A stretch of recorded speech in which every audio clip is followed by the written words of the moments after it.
Minister, thank you for the warm welcome to Jerusalem. I'm from Canada. Historically, Canada has been a strong supporter of Israel.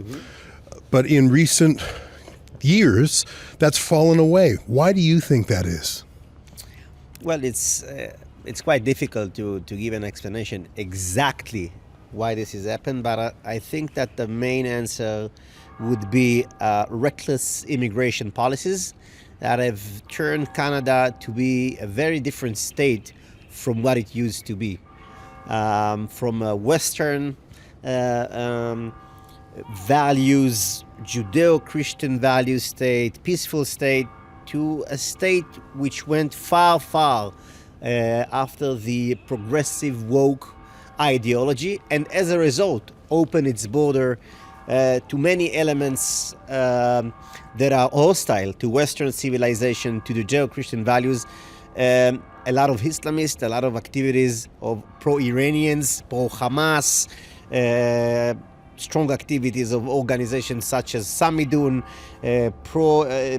PFLP related groups, Revolutionary Guards related groups, etc., etc. And they are pushing forward in the classical Red and Green Alliance in the campuses, in local politics, local parliaments, and as a result we see very disturbing, intense anti-Semitism incidents, and we basically see the same patterns that we saw in Australia in Canada. So if I would look at the map of anti-Semitism today, Canada today is one of the worst. And actually we've sent a letter to the Minister of Interior Affairs a week ago saying that we are afraid that Canada is on the path of Australia in terms of the level of anti-Semitism, and we won't be surprised if the next terror assault against Jewish community will be in Canada, unfortunately, because we do not see serious measures that are being taken against Islamist organizations in Canada. We don't see serious actions against what we see in the campuses in Canada. And we can take an example from what's happening in the US. In the US, you have the DOG with Pam Bondi, Harmeet Dillon, Leo Torel, with a serious pressure on universities to combat anti-Semitism, to bear responsibility for their Jewish students. We see deportation. Mahmoud Khalil, we wish him a safe travel back to Algeria, who is now being deported from the US because of his pro-Hamas activity in US campuses. We don't see anything like that in Canada. So the only thing we saw from Canada so far was the recognition of Karni in a Palestinian state while our hostages were still in captivity straight after the October 7th massacre.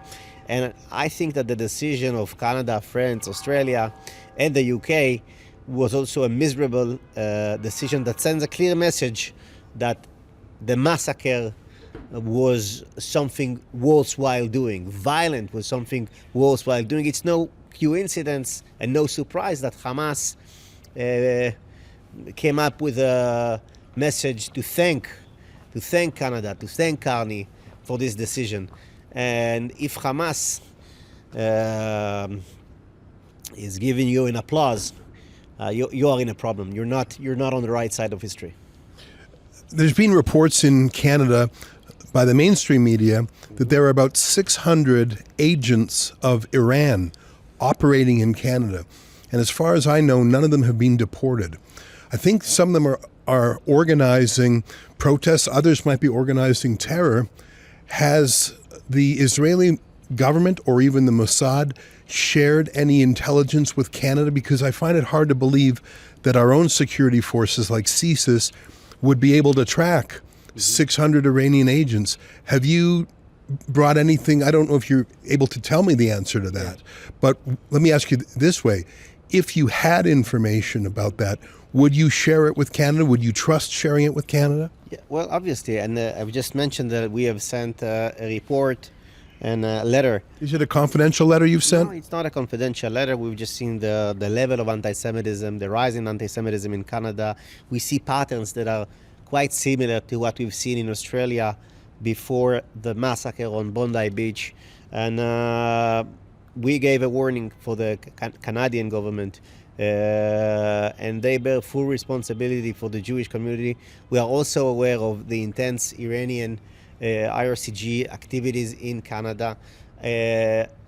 We cannot address the issue what is being shared here on this interview, but it is a very intense moment regarding Iran, and I think that it's very important for Canada authorities to take under consideration the option that the Iranian will take actions not just in the Middle East if something happens, but also in Canada. I live in Toronto, which was once the proudest Jewish community in Canada. 200,000 Jews, very much at the leadership positions of the city, from the mayor to leaders of industry. Now, the Jewish neighborhoods, every weekend, there's a pro-Hamas march through Jewish residential neighborhoods. They have protests outside synagogues. Jewish girls' schools have been shot at repeatedly. Yeah. And twice, yeah. What is your advice to ordinary Jews, not politicians, but just some of the 200,000 Jews there? Is it time for them to leave? Well, time to leave, it's something very big to say. I've said it only regarding Belgium, because in Belgium, the government has totally lost control, and I see no future for Belgium, not for Belgium Jewry, and not for Belgium at all. I think it's going to be the first Muslim state in Europe. Now, the same patterns that we saw in Belgium and the same patterns that we see in some neighborhoods in London and Birmingham, when you have these cars wrapped up with the Palestinian flags, and you have Islamists, or from the river to the sea, globalize the Intifada shouting from the cars. This is a form of terror. That's first thing. And if it's allowed, then you're already in a problem. So I think the best thing for the Jews to do now is to fight legally, to fight politically against these atrocities and against terror activities and pro-Hamas activities in Canada. I wouldn't say that I encourage them to leave at the moment, and I don't want to create panic. I don't think Canada is at the same situation of Belgium. It's far worse than it was before, but I don't think that the situation is irreversible. I think that with the strong leadership in Canada, things can change. Things can change, but unfortunately, we don't see the government in Canada at the moment doing anything that might make it easier for the Jewish community. Quite the opposite, unfortunately. Thanks very much for your time. I have one last question for you. Some people propose more censorship, censorship of social media, and I can understand it because social media is a fire hose of anti-Semitism. But I think that will only drive it underground. It won't stop it. Censorship laws will be used against Jews and Zionists. I think, this is my own personal view, that other laws should be enforced, anti-terrorism laws, trespass, violence. Do you have a position on that? Because I just feel that observing Canada, whenever the government is pressed on anti-Semitism, instead of enforcing the law against shooting schools, they propose a new censorship law. Do you have a view on that? Look, I think that the most important thing is related to immigration and remigration.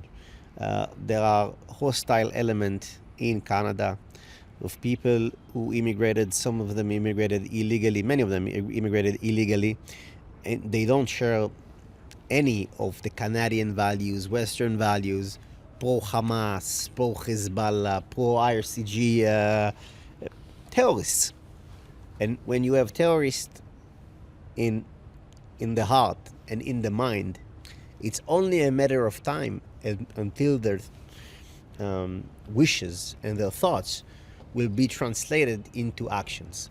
For instance, Sydney's Bridge, 4 months before the massacre on Bondi Beach, when you have people waving the flags of Al-Qaeda, waving the flags of ISIS and Hamas, and shouting, globalize the Intifada, are you really surprised that you're going to have a Bondi Beach massacre? That's zero surprise. If they feel free to wave Al-Qaeda flags, they will also feel free to take a weapon, to take an axe, a knife, or a shotgun, and to commit atrocities against the Jewish community. And not just the Jewish community. It's not a problem of the Jewish community, it's a problem of Canada. Will Canada continue to be Canada, or Canada is about to be Belgium? And if Canada is about to be Belgium, that's a very bad direction to follow. You use the word remigration. Trump uses the word remigration or reimmigration. Is that something that is catching on in Europe or other countries? Yes, absolutely. Among the conservative parties, this is well known. Nigel Farage, Reform UK, the RN, and many other European states. Obviously, in Centre and Eastern Europe, they don't face the same problem because they didn't open their borders in such a way like the Western European states. I think that you mentioned censorship, but I don't think that censorship will solve the issue. Yeah. I think that it's much more, it goes far deeper. And I think that you need to have a very aggressive approach towards anyone who is related to these organizations of Hamas and Hezbollah, or even support these kind of organizations, and to make everything you can, that you can do to make sure that these people go out of the country. And I'm saying it once again, this is not about the Jewish community. Jewish community might be the first to suffer, but as usual, what starts with the Jews, as Rabbi Sachs said, never ends with the Jews. Ezra Levant here, along with Avi Yamini. I'm in Jerusalem for an international conference of leaders against anti-Semitism.